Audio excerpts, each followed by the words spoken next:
Hello everyone, welcome to my new blog. और मैं पुष्पलता आप लोग के सामने फिर से आ चुकी हूँ एक नए ब्लॉग लेकर, एक नए जज्बे के साथ। और उधर देखिए मम्मी अभी नहा के और बाल झाड़ रहे हैं, देख सकते हैं। आज धूप पूरा निकला है, मतलब बहुत गर्मी करेगा, बट बादल भी किए हुए, देखिए बादल भी किए हुए ना। और इधर अर्चना आम खा रहे हैं, आज स्कूल नहीं गए। इधर मिठू है। चलिए घर की ओर चलते हैं। आज मेरा घर में पूरा साफ सफाई हुआ है क्योंकि आज है आषाढ़ी पूजा। और आषाढ़ी पूजा में हमारे घर में, हमारे गांव में बर्री बनता है। और मैं आषाढ़ी पूजा के बारे में थोड़ा सा बता दूं, हमारे गांव के बारे में, कि जब तक हमारे गांव में आषाढ़ी पूजा नहीं होता है तब तक धान नहीं रोपाता ना मम्मी। जब तक हमारे गांव में आषाढ़ी पूजा नहीं होता है तब तक धान नहीं रोपाता है। तो आज कल पूजा दिन बांध फंसा है। आषाढ़ी पूजा के दिन बांध खोसाता है, मतलब बांध फंसा तो धान कभी भी रोप सकता है। अच्छा, मतलब बांध जब खोसाता है तभी धान रोप सकते हैं। और इधर देखिए, इसमें न्यूज़पेपर रखती थी तो सारा साफ की हूँ क्योंकि आज पूरा साफ सफाई हो रहा था। तो ये भी साफ कर दी, बट टेबल पूरा गंदा है। गंदा नहीं, मतलब बिखरा हुआ। अभी जब पढ़ने के लिए बैठूंगी तो इसे भी अच्छे से सेटल कर दूंगी। तो चलिए आप हमारे ब्लॉग में कंटिन्यू बने रहिए। और अभी फिलहाल हम लोग खाएंगे खाना। सो फाइनली मैं टेबल पे आने से पहले, मतलब मैं टेबल की आज सफाई कर लेती हूँ क्योंकि आज पूरे घर की सफाई हुई है। तो सोची चलो टेबल की भी सफाई कर लेती हूँ। बट सफाई करते करते ये वाईफाई का जो कनेक्शन था वो मुझसे खुल गया। तो सोची चलो इसे भी अच्छे से साफ कर देती हूँ। सबसे पहले यहाँ क्लीन करूँगी क्योंकि आपका पूरा घर गंदा नहीं रहेगा, चले मतलब पूरा घर गंदा रहेगा थोड़ा बहुत तो चलेगा, बट आप जहाँ पढ़ते हैं ना वो स्टडी टेबल बिल्कुल भी क्लीन होना चाहिए।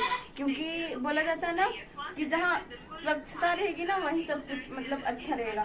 तो इसी वजह से हमेशा अपने टेबल को क्लीन रखिए ताकि कोई डिस्टर्बेंस महसूस ना हो कि ये नहीं मिल रहा है वो नहीं मिल रहा है। हमेशा क्लीन रखिए। वाईफाई कनेक्शन तो मेरा कट गया अभी, बट फिर से कनेक्ट हो जाएगा। ये इसे यहाँ अच्छे से सेटल कर देती हूँ। और ये है हमारा टेलीफोन जो बिल्कुल भी काम नहीं करता है, सिर्फ वीडियो बनाने के लिए, आप लोगों के पास कॉल करने के लिए है।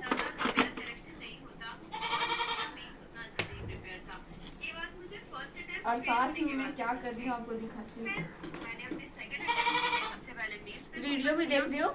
ये साक्षी गर्ग मैम है जो अभी IFS है, 2018 का बैच से ये थे, उसमें उनका सिलेक्शन हुआ था 2018 में। अभी IFS है। एक बार ये मतलब प्री इनका क्लियर भी नहीं हुआ था तो मैं इन्हीं का जो स्टॉक पे वीडियो देख रही थी फिलहाल साथ में भी।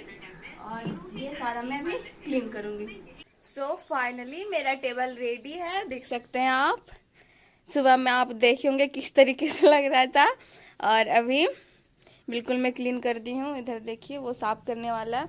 इधर अंदर में भी किताब कॉपी रखा हुआ है, ऊपर छज्जा पे भी किताब कॉपी रखा हुआ है। और आज मेरा न्यू क्लास स्टार्ट हुआ है, तो आज से मेरा न्यू क्लास स्टार्ट हुआ है और वो क्लास है इथिक्स का। और मैं आपको बताऊं, मैं हिंदी ऑप्शनल का क्लास ली थी ना, तो फिर सोच रही थी कि काश इथिक्स का भी क्लास स्टार्ट हो जाता, बिकॉज इथिक्स एंड निबंध, एसे राइटिंग एंड नीति शास्त्र और ऑप्शनल, ये तीनों जो होता है ना, essay writing, optional, Hindi optional और नीति शास्त्र, ये तीनों हमेशा कनेक्ट करके पढ़ना चाहिए। क्योंकि जो ये तीनों का जो होता है ना, पूछने का लेवल लगभग एक जैसा होता है, मतलब जो कनेक्टिंग होता है तो लगभग एक जैसा होता है। तो हिंदी ऑप्शनल में क्लास कर रही थी तो भगवान से प्रे कर रही थी कि काश स्टार्ट हो जाए, और देखिए स्टार्ट भी हो गया, देख सकते हैं। 4 दिन पहले हुआ था बट मुझे नहीं पता था कि क्लास स्टार्ट हो गया। तो चलिए कल संडे है, आज सैटरडे है, तो सारा आज और कल मिल के कम्प्लीट करेंगे 2 दिन में। चार लेक्चर हो चुका है तो 4 लेक्चर कंप्लीट करेंगे। ये खान सर के क्लास में स्टार्ट हुआ है और मैं ऑप्शनल का PW में ली हूँ। मुझे जो भी अच्छा लगता है, जिस प्लेटफॉर्म से अच्छा लगता है वो मैं कवर करती हूँ। बट हाँ, ऐसा नहीं कि वही सब्जेक्ट कहीं और से कर रही हूँ, कहीं और से कर रही हूँ। अगर इकोनॉमिक्स का मैं PW से कर रही हूँ तो PW से ही करूँगी, और अगर हिंदी लिटरेचर या कोई और सब्जेक्ट खान सर से कर रही हूँ तो ओनली खान सर से ही करूँगी।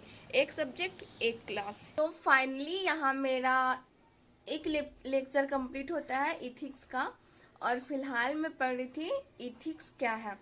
तो देखिए बस सर समझा रहे थे तो मैं थोड़ा नोट्स मतलब जो भी होता है थोड़ा टॉपिक वगैरह तो छोटा छोटा तो मैं वो लिखते चल रही थी। तो मैं आपको बता दूं कि आखिर यार इथिक्स है क्या। तो इथिक्स एक मानव का आचरण का अध्ययन है। मतलब मानव क्या कर रहा है, मानव जो कर रहा है वो उचित है या अनुचित है, सही है या गलत है। मतलब नियामिक अध्ययन, मतलब आदर्शवादी है या नहीं है, मानव आदर्शवादी है या नहीं है, जो कार्य कर रहा है वो सही है या गलत है, तो उसका अध्ययन इथिक्स में किया जाता है। इसी तरीके से सत्यनिष्ठा भी है, इसका टॉपिक है ना इथिक्स, सत्यनिष्ठा एंड अभिक्षमता। तो इसी के बारे में मैं पढ़ रही थी। इसी प्रकार सत्यनिष्ठा, सत्यनिष्ठा में ये होता है कि आपका जो कर्तव्य है, आपका जो काम है, आप कानून का पालन कर रहे हैं या नहीं, आप सत्य की राह पे चल रहे हैं या नहीं, आप मतलब कोई किसी भ्रष्टाचार नेता या किसी की धमकी के कारण अपना राय या आपका जो कर्तव्य है वो तो नहीं भूल रहे हैं। हम लोग एक प्रशासनिक सेवा में जाने वाले हैं, तो हमारा कर्तव्य बनता है एक देश के प्रति, एक राष्ट्र के प्रति, कि हम देश के प्रति सजग रहे, सत्यनिष्ठा बनाए रखें, मतलब एक आदर्शवादी बन के रहें, सच्चाई का साथ दें। तो यही सब होता है। तो आज बस जो टॉपिक था, मतलब जो सिलेबस था, वो सिलेबस को ही समझा रहे थे सर। और जो मेन टॉपिक है नीति शास्त्र, सत्यनिष्ठा एंड अभिगम्यता, तो उसी के बारे में फिलहाल बता रहे थे। तो यहाँ मेरा एक लेक्चर तो कंप्लीट होता है। उसके बाद अभी मैं इकोनॉमिक्स का क्लास करूँगी, उसके बाद तो फिर शाम वाम हो ही जाएगा। तो चलिए आप हमारे ब्लॉग में कंटिन्यू बने रहिए। सो फाइनली इधर हो चुके हैं शाम और मैं आ गई छत पे। और छत पे आने का कारण है, देखिए अभी मैं कपड़ा धोई थी तो उसी को घाटने के लिए, और सुबह में भी कपड़ा धोई थी।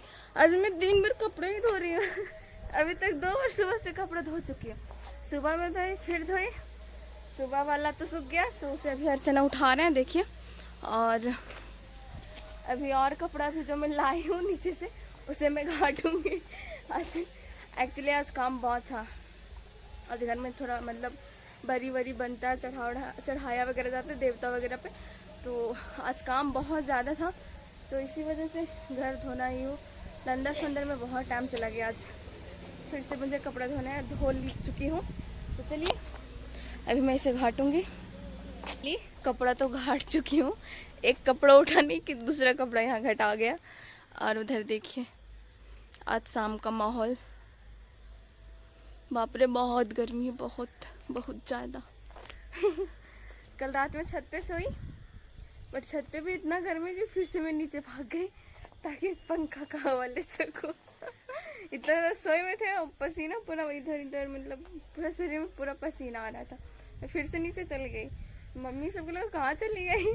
फिर सुबह सुबह देखते हम नीचे सोए हुए अकेले। तो चलिए अब नीचे चलूँगी, बिकॉज खाना भी बनाना है, आज सैटरडे है तो कुछ मीठा बनेगा।